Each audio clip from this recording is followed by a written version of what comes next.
BRSCC Fiesta Junior Championship racing with MRF Tyres is back in action once again this weekend, and we're here at a very sunny and bright Snetterton 300 circuit in Norfolk. Perfect weather conditions for racing, and hopefully the action on track should be just as hot. So, who's going to start right here from pole position for race one? Hand you over to Jake Sanson. He can take you through the grid. Thanks, Scott. Really looking forward to this. The battle very tense at the top end of the grid. James Waite and Magnus Cricklewey on the front row of the grid from Nathaniel Hodgkiss and Isaac Smith. Ollie Turner and Alfie Glennie on row 3 from Todd Garner and Abby Locke. Rounding out the grid, Josh Steed having his time disallowed from original qualifying. But this is going to be an interesting fight back for him, and a fantastic mano a mano at the front end of the grid, as always, between Magnus Cricklewey and James Waite. That is a big problem for Isaac Smith yet again. That is the second weekend in a row that Isaac Smith has had a problem on the starting grid at race 1. He had a breakdown at Rockingham, and now he's got one here at Snetterton, but the race is underway. It's a beautiful start from James Waite and from Ollie Turner as well. They blast off the grid down towards the first corner, and already it is a magnificent run to riches for James Waite. Ollie Turner's already starting to threaten Magnus Cricklewey round the outside. There's Josh Steed, who's elected to start the race from the pits. They go through Riches and up towards Wilson Hairpin. This is going to be a really interesting battle. We're on board with Turner, trying to hold off is Magnus Cricklewey as they break for the Wilson Hairpin, tight into... Oh, and Cricklewey's run wide! That's Ollie Turner's opportunity, and he storms through. It's Jam Sport 1 and 2 then, as James Waite runs in the lead, and Ollie Turner is now to second position. This is exactly what he wanted from this weekend at Snetterton. They go through Palmer, and then back on the power up towards Agostini, the fourth turn. And this is a perfect start for James Waite. He leads the way from Ollie Turner in second position. Now that looks to me like Nathaniel Hodgkiss is still there in third position. What has happened to Magnus Cricklewey? Where has he ended up? Well, he has overshot and gone off the circuit by the look of it. I don't think he's come back yet. There are the likes of Glennie and Locke. Whoa, goodness me, that was a close run thing there for Abby Locke, who manages to get back onto the circuit. But looks to me as though no problems at all there for Garner and Glennie as they continue to battle away. That is Todd Garner, who has made a relatively good start and has already got past teammate Alfie Glennie, the two Daniels Motorsports cars. So in they come up to the far end of the circuit now as they go through Williams and onto the Bentley straight. This is where you can really get on the power. Whoops, careful Alfie. That was a little bit over the line there, but back on the power and reeling in teammate Todd Garner.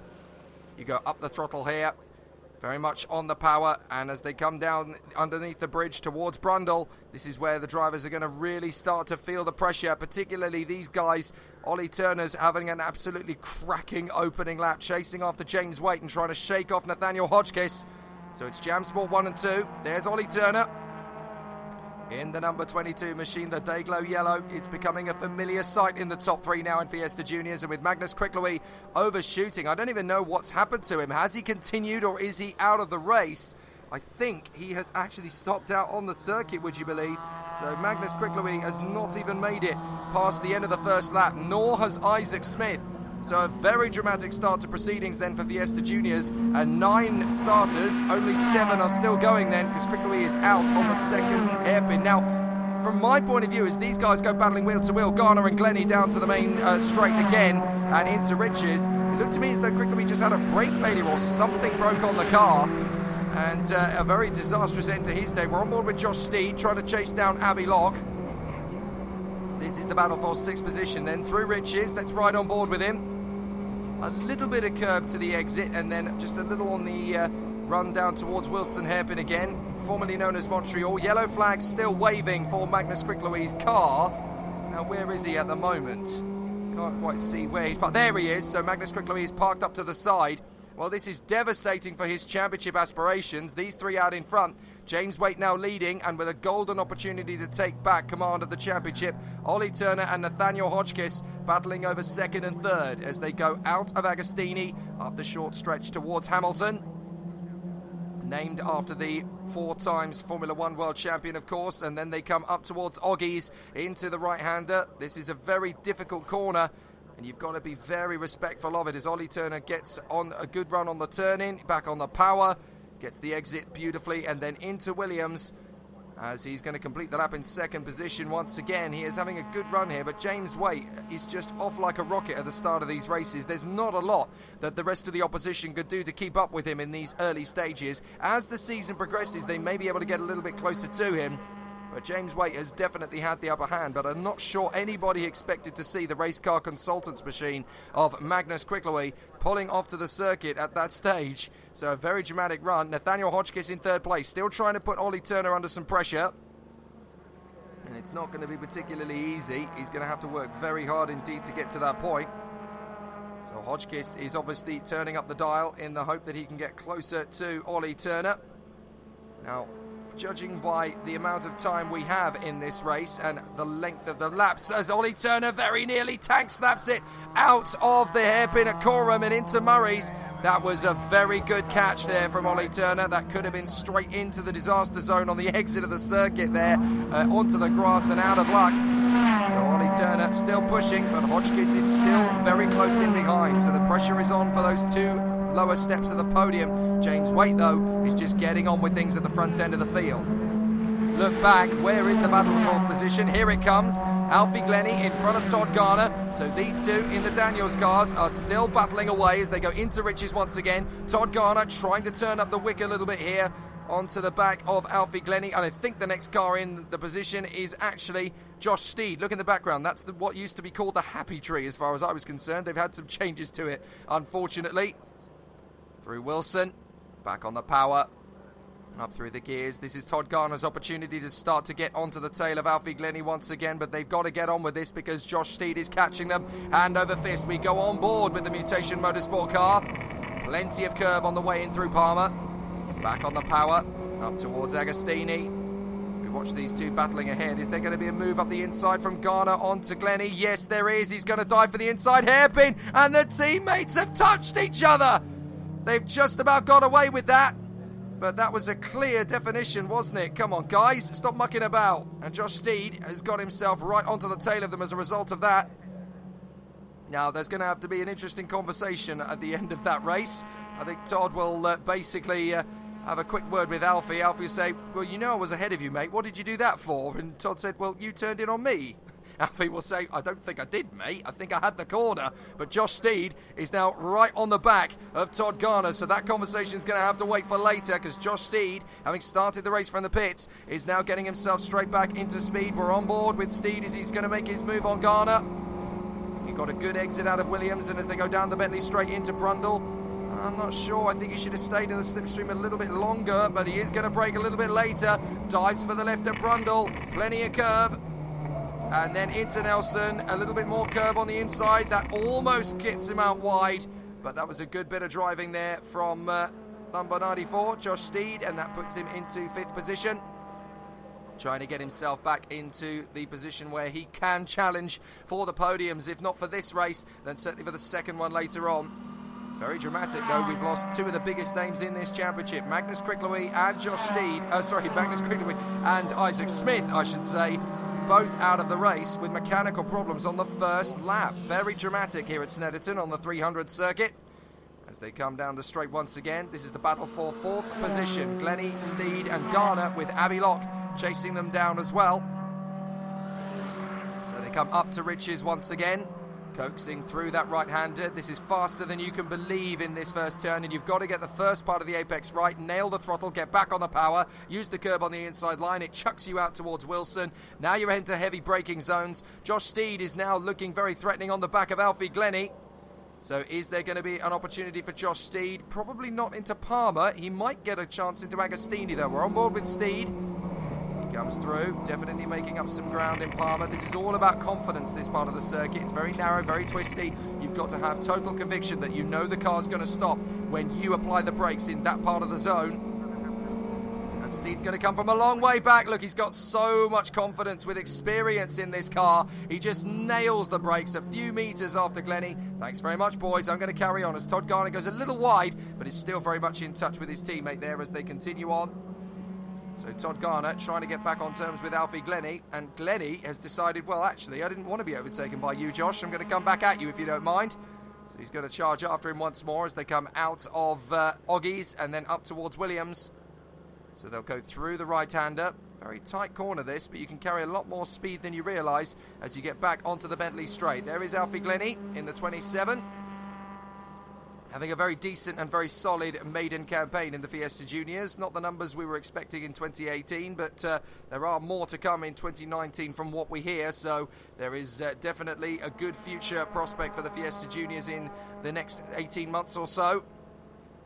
Josh Steed having a bit of a twitch there as he came out of Brundle. Gets it corrected nicely for Nelson, and now settling into the rhythm of 4th position. So all is looking well for Josh Steed in the 94, if he can just keep up this sort of pace and rhythm. He's gone through the bomb hole and then up towards Coram. Through the right. Careful. Balance the throttle. Nice bit of driving from these guys. You've got to take into account that these guys are 14 years of age to 17 years of age. This is their first circuit racing campaign, Fiesta Juniors, for these particular drivers, and they are handling some of the toughest corners in British motorsport, most of which are here at Snetterton on the 300 layout, incredibly well considering. Now, Nathaniel Hotchkiss has got right onto the back of Ollie Turner, who is in defence mode. He wants to keep Hotchkiss at bay. Into the Wilson hairpin. See, that's perfect car placement for Turner. He is not going to lock up the brakes. He's just going to make Hotchkiss go round the long way, which is not doable at that particular part of the course, so he has to hang back in. This is great defensive driving from Turner. I bet he learnt that in his Jazz car days. There's James Waite, the race leader, in the red and black machine. Absolutely calm and cool as a cucumber out front. But here's Ollie Turner, still defending from Nathaniel Hotchkiss as they battle over 2nd position. Looking like Ollie Turner could pick up another podium, and 2nd, his best ever result in the Fiesta Junior Championship if he can stay where he is. Nathaniel Hotchkiss looking for a podium, and a 3rd position would definitely give him plenty to smile about as they go through Hamilton. The short stretch up towards Oggies.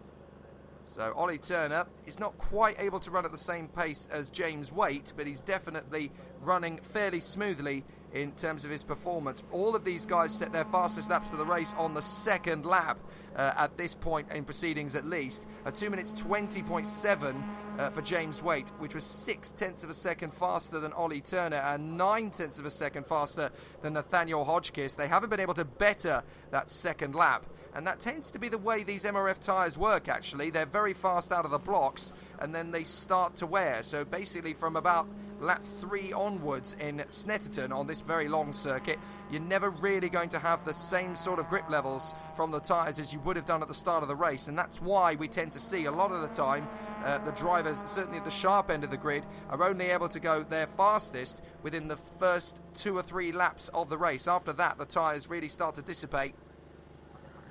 So James Waite is your leader. Still Nathaniel Hotchkiss giving massive pressure to Ollie Turner as they go into Murray's and back on the power down the centre straight. But Hotchkiss is not quite close enough yet to Ollie Turner. He's really got to hope that the number 22 makes a mistake, but so far Turner's been looking pretty sweet around Snetterton this weekend. Pretty incredible start. He is very good off the line actually, is Ollie Turner. From 5th on the grid up to 2nd place now. But of course aided by the fact that Magnus Quicklewy had that problem, and Isaac Smith didn't even make the grid. I'm really hoping he's going to make it for race 2, but I can't believe that from Isaac Smith, failing to make the start with mechanical problems. That's the 2nd round in a row that's happened, because it happened at Rockingham as well. Ollie Turner going a little bit deep into Wilson, and Hotchkiss thought there for a moment he might have a chance to come through. We're on board with Ollie Turner. This is what he sees as he goes into Palmer. Bit of curb on the way in. Yes, some drivers favour using that. He's going to get some on the way out as well as he makes the run down to Agostini. He's got a bit of clearance space now between himself and Nathaniel Hotchkiss, but there's a big gap to make up from James Waite out in front. So from their point of view, still fine and dandy as these guys continue to run around the circuit in formation. Ollie Turner just hanging on to 2nd place. At this point, when you can't quite catch the leader and you know you've only got one driver on your bumper behind you, you're basically willing that clock to tick down a little bit faster. You want to run out of laps as soon as you possibly can, especially on these tyres, as they do tend to grain rather quickly. And some of the teams have intimated to me that, you know, the MRF tyres, while being obviously the choice of tyre for the 2018 season, a lot of the teams and the drivers have really struggled to adapt to them for this season. And that's obviously given the teams and the drivers their own very unique challenge. Now, I do start to spy the clouds coming in overhead. That would be a bit of a spanner in the works if there was rain towards the end of this one. But Nathaniel Hotchkiss is currently lining up Ollie Turner for a look at 2nd place. He's not close enough to make the challenge into Brundle. Ollie Turner's got a little bit sideways there, though. And as they come through Nelson, he's under some severe pressure as they go into the bomb hole through the right-hander. It dips down and then comes back up on the power. But Ollie Turner has got himself back together. Now, I wonder if that was just one of those moments, a little bit of snaking under braking. And Ollie Turner obviously had to dab the brake and blend in the throttle to stop himself running out of the circuit. Oh, again, the car starts to gyrate at the front end. And that is going to cost him a couple of tenths. It's also going to cost a little bit of momentum as well. That's also the kind of thing that can chip away at your composure. As they come down the centre straight once again, Ollie Turner hanging on in the lead, close into the pit wall as you tend to be at Snetterton. Then you come across the line and you tuck back across to the left side of the circuit because the next corner is the right-hander at Rich's, which you've got to carry a lot of speed through. You do brake, but then you carry a lot more speed than you first to realise through into Rich's corner. Then that short run down to Wilson Hairpin. Now again, Hotchkiss is close and he's gaining a little under braking, but Ollie Turner is just being absolutely perfect in the braking zone. He's moved the car just a couple of millimetres, maybe even a couple of centimetres across to the right-hand side to avert any temptation that Hotchkiss might have had of slinging the car on the brakes and up the inside. James Waite still comfortable out in front and not looking likely to lose this victory now. Second place for Ollie Turner, third position for Nathaniel Hotchkiss. Now, how far back is Josh Steed? Because he's in fourth position still, in front of Todd Garner, I think, now battling away with Alfie Glennie.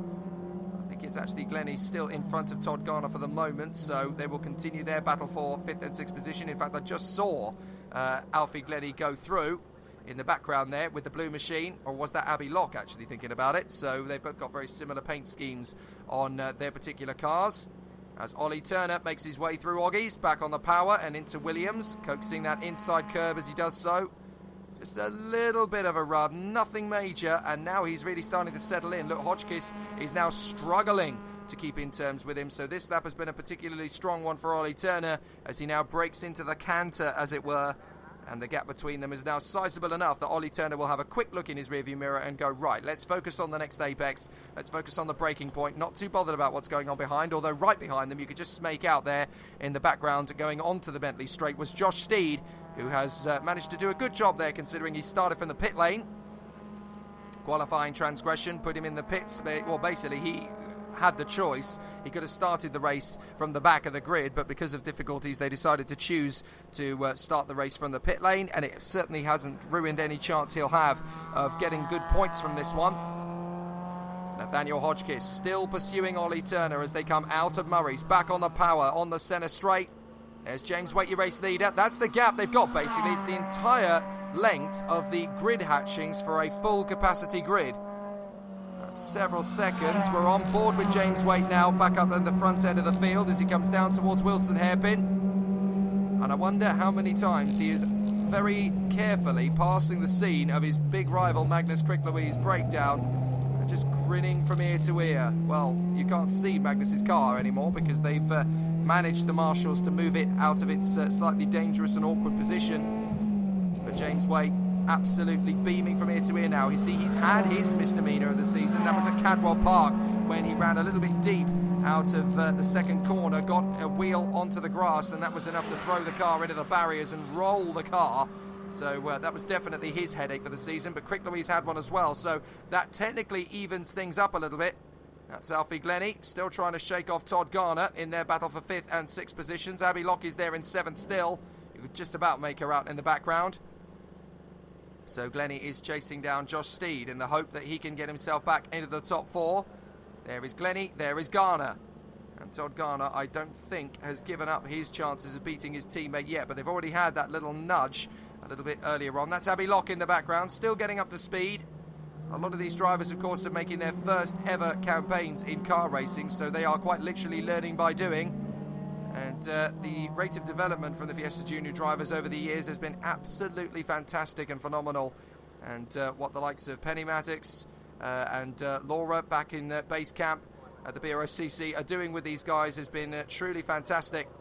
And they're turning out at least 9 in 2018. Very talented little athletes who are going to go on to big things in the world of motorsport. We've gone on and on and on about the famous alumni of racing drivers who have come through to win the championship or even fight in the top 3 and are now seeking success elsewhere.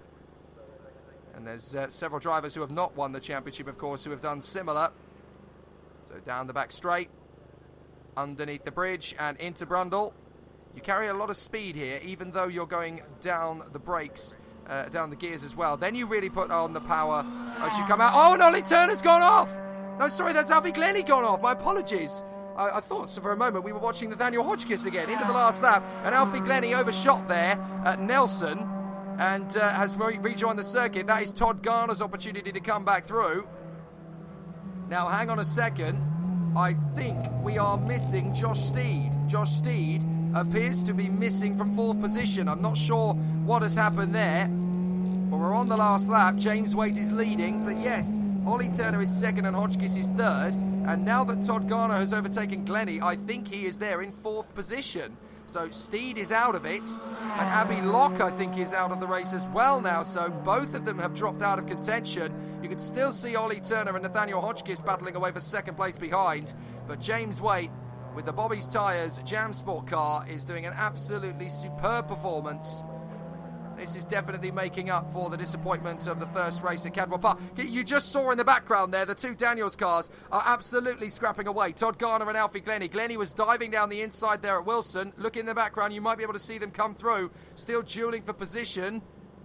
I want to get a side of them as they come through. There they are, and Glennie was in front of Todd Garner. So they're going to battle all the way round this final lap by the look of it, as James Waite passes the scene of Magnus Cricklewee's breakdown. And down the Bentley straight for the final time. James Waite has made this look absolutely plain sailing as he goes down the Bentley straight, underneath the bridge, and into Brundle and Nelson for the final time. This is definitely the moment where James Waite gets back on top of things and back on terms in terms of the championship fight. Up on the curb. Nice little trip through there and down towards the bomb hole one more time. Up on the curb. Back on the power. And feeding the car through to Coram. Now you've got to keep this very careful, even though this is the last lap of the race and he's got a bit of an advantage. He's a racing driver, he'll want to take it as neat and tidy as possible, and just in time as well, because it looks as though those clouds are thinking about braking. So I think they're going to end the race just in the nick of time, as James Waite clearly pushing as he's got 3 wheels on the deck and 1 in the air through Murray's. Back on the power and down the main straight. Onto the centre straight, the checkered flag is ready to fly, and it's a victory for James Waite at Snetterton. That's a brilliant result for James. He'll be delighted with that, and Ollie Turner is going to make it a Team 1-2 in 2nd place, with Nathaniel Hodgkiss grabbing a podium in 3rd, and behind them, the battle between the Daniels cars is settled in favour of Todd Garner, who does eventually beat Alfie Glennie. Retirement, sadly, for Locke, Steve, Crickery and Smith. But what an amazing opening race here at Snetterton. So James, 4th win of the season, and that one looked hot but relatively straightforward. Yeah, first of all, just like to thank the sponsors, Bobby's Tyres, he's new. Also, Jam Sport done an amazing job this weekend getting the car ready. It's pretty close in qualifying with Magnus. I thought it was going to be a close race. A shame about what happened on the first lap, but you know, I can't complain about the result. It's good for the championship. Yeah, it's 4 wins now effectively. That means you should get the championship lead now. Pole for the 2nd race, so you've got to make it a double like Brands Hatch now. Yeah, considering what happened at Cadwell, we're really strong on points now, so I just got to get maybe another podium in the next race and see how we should go from there. Good stuff, well done. Thank you. Well, Ollie, that was a very impressive defensive drive. You had Nathaniel breathing down your neck throughout the whole race, but from lights to fact, you pretty much held him off. Yeah, awesome start, really happy with it. Quite shocked how I managed to keep Nathaniel off, considering the pace was slightly different throughout the weekend, but awesome result. I just want to thank Jam Sport so much and my family. Awesome support. Thank you. So what can you do in the 2nd race to try and get closer to your teammate? Well, we'll be starting on the front row. Could be interesting. Can't wait. You have to get in front and get your elbows out. Elbows out will be happening. Don't worry. No doubt about that. Good stuff. Well done. Thank you. Well, Nathaniel, I think that's your first Fiesta Junior podium. How does that feel? Very good, thank you. Yeah, it is the first. We were quite close at Rockingham, but unfortunately just couldn't finish, but get it done. But yeah, feels good, thank you. Yeah. Of course, we're chasing Ollie down the whole race from start to finish. At times you looked close, but he just had the edge in terms of keeping himself in front. During mid-race we were quite close, but at the end, of course, the tyres, with the high heat, it was just, yeah, quite disappointing, but, you know, still happy with the result. Shame about Magnus, by the way, just, I'd like to put that in there. Fingers crossed for race 2. Yes, thank you very much.